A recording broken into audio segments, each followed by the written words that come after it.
नमस्कार मंडळी. तर आज आहे आपल्याकडे ही शेवग्याच्या पानांची भाजी. तर ही खूप छान लागते भाजी पावसाळ्यात आणि श्रावण महिन्यात तर खूप छान चव येते या भाजीला. आणि एरवी जर खाल्लात तर ती थोडी कडवट लागते, पण ही आता खाऊन बघा खूप छान लागते.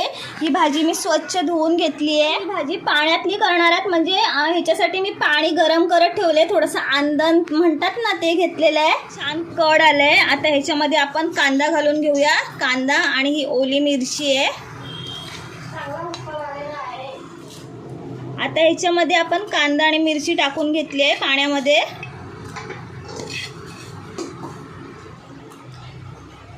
आणि लगेचच त्याच्यामध्ये आपण थोडीशी हळद घालूया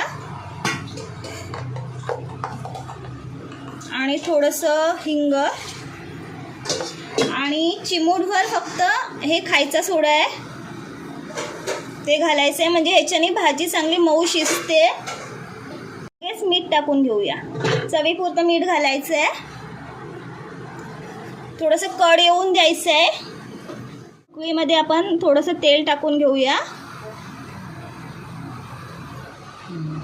आपण थोडंसं खवलेलं खोबरं आहे ते ह्याच्यामध्ये टाकून घेऊया. ओलं खोबरं आहे, एक खोवून चांगलं टाकायचं आहे. मध्ये लगेच आपण भाजी टाकून घेऊया. ही शेवग्याच्या पानांची भाजी आहे.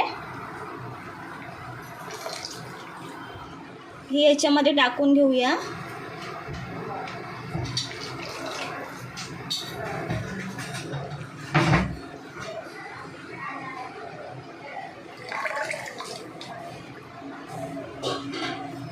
आता ही भाजी छान मिक्स करून घेऊया या पाण्यामध्ये.